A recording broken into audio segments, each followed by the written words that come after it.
ఈ వీడియో చూసే ముందు జై హనుమాన్ అని కామెంట్ చేయండి. వినాయక చవితి రోజున వినాయకుడి విగ్రహాన్ని ప్రతిష్ఠించి 10 రోజుల పాటు పూజలు చేశారు.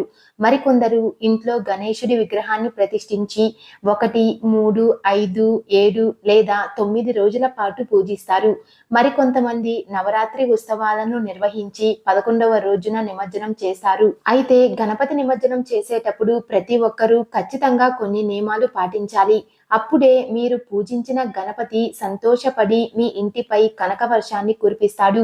పూజించిన గణపతిని ఏ రోజున నిమజ్జనం చేయాలి, అలాగే ఏ రోజున నిమజ్జనం చేయకూడదు, వినాయకుడిని నిమజ్జనం చేసేటప్పుడు ఎలాంటి నియమాలు పాటించాలి, అసలు వినాయకుడి పీటను ఎలా కదిలించాలి, అలాగే గణపతిని నిమజ్జనం చేసేటప్పుడు ఏ మంత్రం చదివితే మంచి జరుగుతుందో ఈ వీడియోలో తెలుసుకుందాం. వీడియోని స్కిప్ చేయకుండా చూడండి. మా తెలుగు ట్రూ ఫ్యాక్ట్స్ ఛానల్ని ఫస్ట్ టైం చూస్తున్నట్లయితే మా ఛానల్ని సబ్స్క్రైబ్ చేసుకోండి. ఈ సంవత్సరం వినాయక చవితి తేదీ ఆగస్టు 27 బుధవారం రోజున ప్రారంభమై సెప్టెంబర్ 6 వరకు ఉంటుంది. ఈ 11 రోజులు చాలా శక్తివంతమైన రోజులు. ముఖ్యంగా వినాయకుడి విగ్రహాన్ని కనీసం 3 రోజులైనా సరే ఇంట్లో పూజించుకోవాలి. వినాయకుడిని ఇంట్లో 3 రోజులు పూజిస్తే మీ ఇంటికి అష్టైశ్వర్యాలు వరిస్తాయి. 9 రోజులు పూజిస్తే మీకు ముక్కోటి దేవతల ఆశీర్వాదం లభిస్తుంది.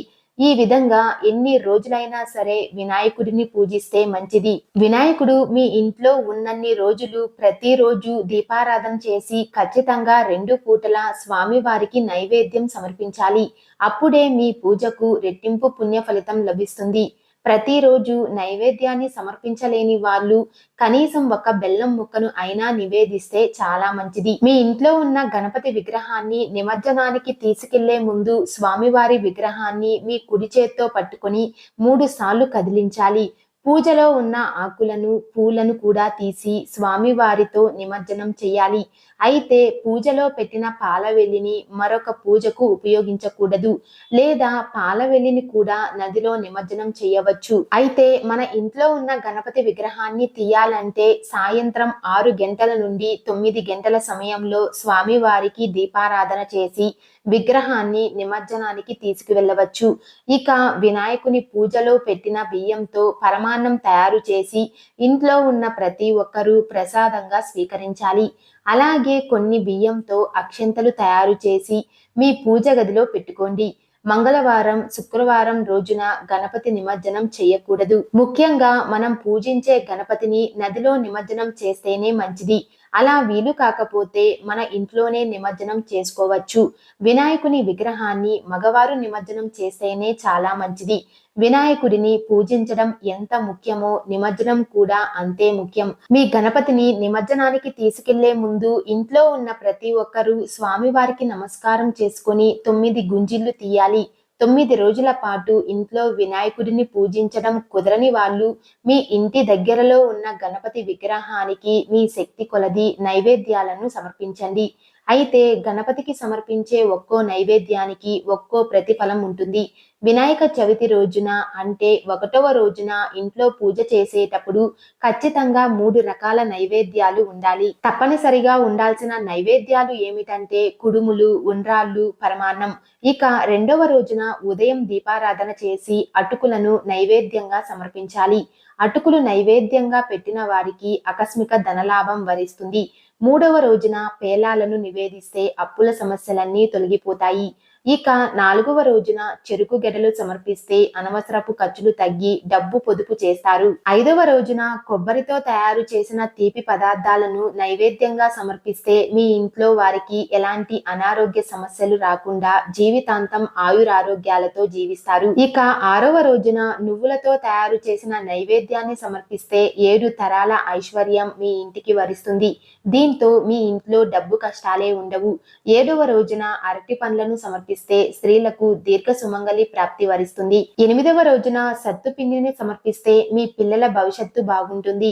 ఇక చివరి రోజైన 9వ రోజున నేతితో తయారు చేసిన అప్పాలను సమర్పిస్తే లక్ష్మీ కటాక్షం లభిస్తుంది.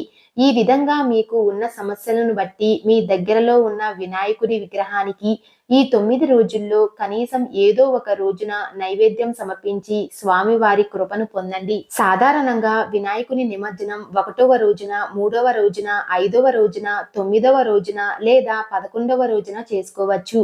ఇప్పుడు ఇంట్లో నిమజ్జనం ఎలా చేయాలో తెలుసుకుందాం. స్వయంగా ఇంట్లోనే నిమజ్జనం చేయకూడదు. మన ఇంటి బయట కానీ, డాబా పైన కానీ స్వామివారిని నిమజ్జనం చేయడానికి ఏర్పాట్లు చేసుకోవాలి. ఇంట్లో ఎక్కడ అయితే నిమజ్జనం చెయ్యాలని అనుకుంటున్నారో అక్కడ శుభ్రంగా తుడిచి అష్టదళ ముగ్గు వేసి, ఆ ముగ్గు పైన పసుపు కుంకుమలు వేసి, ఆ ముగ్గు పైన ఒక శుభ్రమైన టబ్బును పెట్టి నిండుగా నీళ్లు పొయ్యాలి. ఈ నీటిలో పసుపు, కుంకుమ, గంధం, అక్షింతలు అలాగే పువ్వులు వేయాలి. ఇప్పుడు ఈ నీటిని గంగాజలం లాగా భావించి గంగాదేవికి నమస్కారం చేసుకోవాలి. ఇక ఈ నీటిలో మెల్లగా గణపతిని నిమజ్జనం చేయాలి. ఇంట్లో నిమజ్జనం చేసేటప్పుడు దీపాలు వెలుగుతూ ఉండాలి. కాబట్టి మీరు నిమజ్జనం చేసే చోట 2 దీపాలను కూడా వెలిగించండి. ఈ విధంగా ఇంట్లో అయినా సరే, నదిలో అయినా సరే స్వామివారిని నిమజ్జనం చేయాలి. ముఖ్యంగా నిమజ్జనం చేసే సమయంలో ఖచ్చితంగా ఒక మంత్రాన్ని చదవాలి. అప్పుడే మీరు చేసిన పూజలో ప్రతిఫలం ఉంటుంది. ఆ మంత్రం ఏమిటంటే శ్రీ గణేశం ఉద్వాసయామి శోభనార్థం పునరాగమనాయచ అనే మంత్రాన్ని చదువుతూ విగ్రహాన్ని నిమజ్జనం చేయాలి. ఇంట్లో నిమజ్జనం చేసే వాళ్ళు స్వామి వారిని నిమజ్జనం చేసిన తరువాత ఆ నీటిని ఏదైనా చెట్టుకు పోయాలి. ముఖ్యంగా ఆ నీటిని రావి చెట్టుకు పోస్తే ఇంకా మంచిది. తులసి చెట్టుకు మాత్రం పొరపాటున కూడా పొయ్యకండి. వినాయకుడిని తీసుకెళ్లేటప్పుడు స్వయంగా ఆ భగవంతుణ్ణి మనం తీసుకువెళ్తున్నట్లుగా భావించి అత్యంత భక్తి శ్రద్ధలతో నిమజ్జనం చేయాలి. ఈ వీడియో మీకు నచ్చినట్లయితే లైక్ చేసి షేర్ చేయండి. ఇలాంటి మరిన్ని అప్డేట్స్ కోసం మా ఛానల్ని సబ్స్క్రైబ్ చేసుకోండి.